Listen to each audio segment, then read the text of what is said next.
Hi there, beautiful people. So, I'd just like to share a few ideas about something that this beautiful Queen of Pentacles brought up to me the other day, which is the topic of kindness. And I'd say of all the queens, or maybe of all the court in general, she can be seen as holding maybe the qualities that we would normally define as being kind. Because she cares a lot. She cares a lot about the material world that she's the queen of. She cares a lot about her body and those of other people.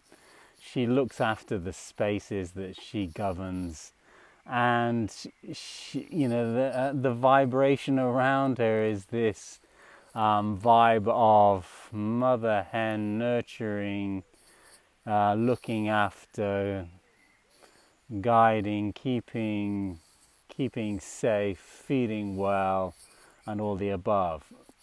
And so this made me think, well, yeah, what is kindness? What is true kindness? And I think we confuse it sometimes.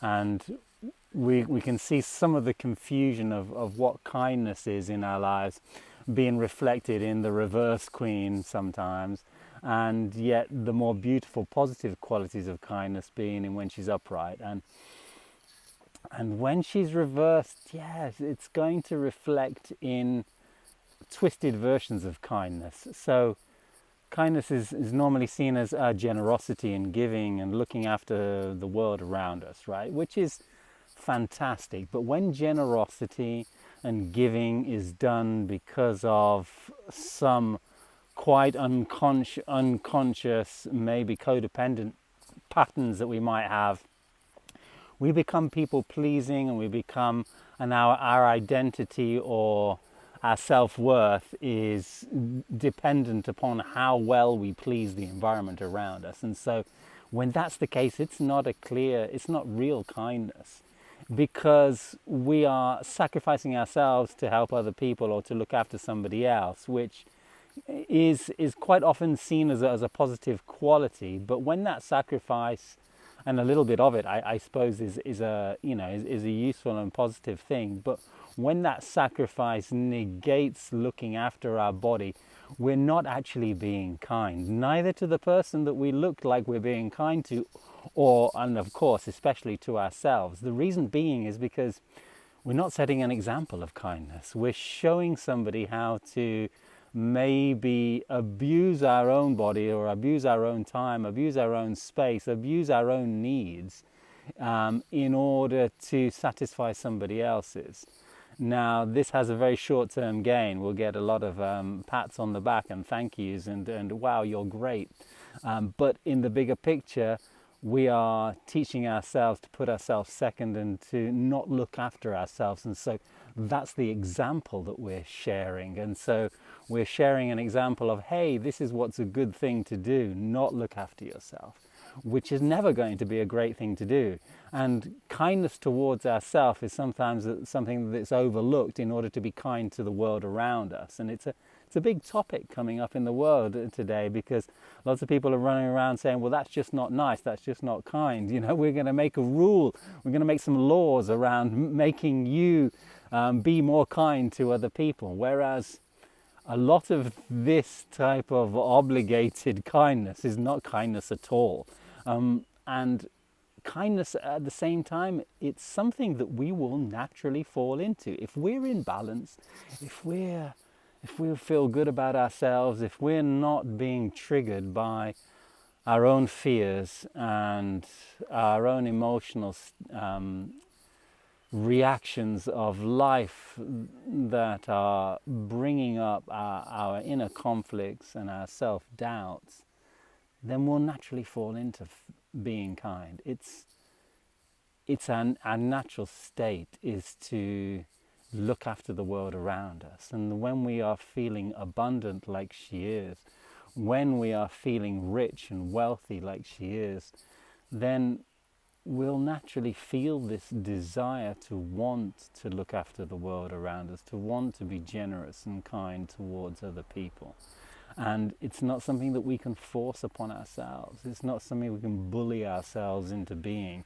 And it's not something that life can actually threaten us and, coerce us into being. We have to be kind to ourselves first in order to feel our own abundance, in order to feel the plenty that we are, the plenty that is our natural state. We have to look after ourselves. We have to be kind mentally and emotionally and physically to ourselves. We have to look after who we are. This doesn't mean feeding ourselves to excess, because that would be her. It doesn't mean mollycoddling all those around us and mollycoddling our own body. No, it's not about being overprotective or over pleasing to the world around us, because then we just teach the world to be dependent upon our service, and that's not kind either. And that's giving a rather twisted version of what is good for people, and it teaches children and it teaches just adults as well. It confirms to those people around us that that they are in need of us, instead of teaching them that, hey, you need to be kind to yourself first of all. And this is primarily going to be seen in all of our actions. So we're going to figure out what is kind, what is the right way to be kind to ourselves, and then share that kindness through action, through habit, through doing something good for ourselves, instead of choosing to ignore what would be an unkind way of thinking, an unkind belief, an unkind emotional reaction to ourselves or to other people. That unkindness that we see in the world is just a consequence of us being out of balance. It's a consequence of us not really connecting to our body and listening to when our body feels pain.